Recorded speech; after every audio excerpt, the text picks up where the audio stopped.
भारत के अधिकांश ईसाई नए नागरिकता कानून अर्थात सीएए का विरोध कर रहे हैं, चाहे वे मीडिया में हों, प्रोफेसर हों, राजनेता हों या किसी अन्य पेशे में।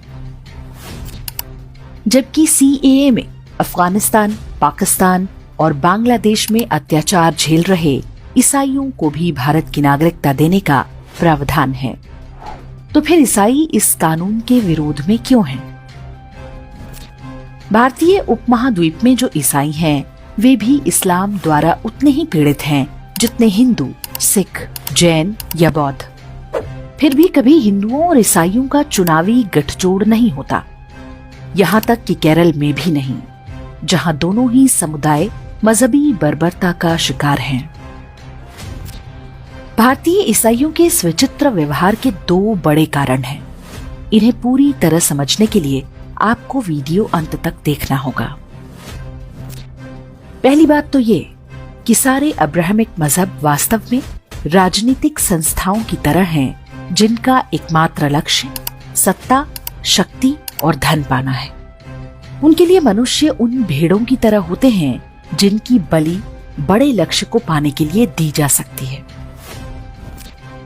दूसरी बात ये कि इस्लाम की तरह ईसाई मजहब के बड़े नेता जानते हैं कि नागरिकता कानून का क्या प्रभाव भारतीय समाज पर पड़ सकता है।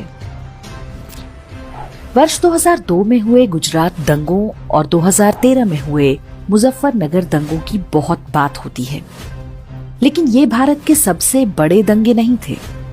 स्वतंत्रता के बाद भारत में इससे भी बड़े कई दंगे हो चुके हैं।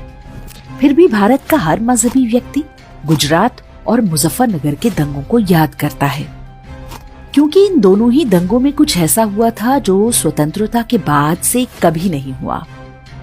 पहली बार हिंदुओं पर हमला हुआ तो उन्होंने अन्य स्थानों पर भी इसका बदला लिया।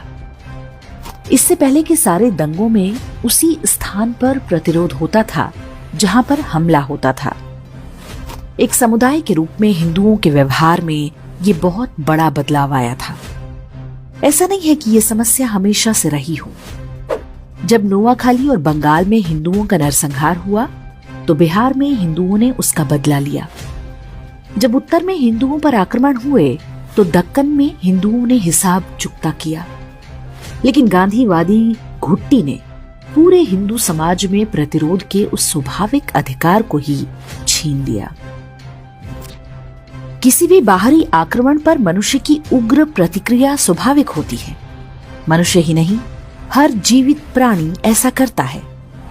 अब्राहमिक मजहब भी इस बात को समझते हैं कि वे जब हिंदुओं को निशाना बनाएंगे तो प्रतिक्रिया होगी।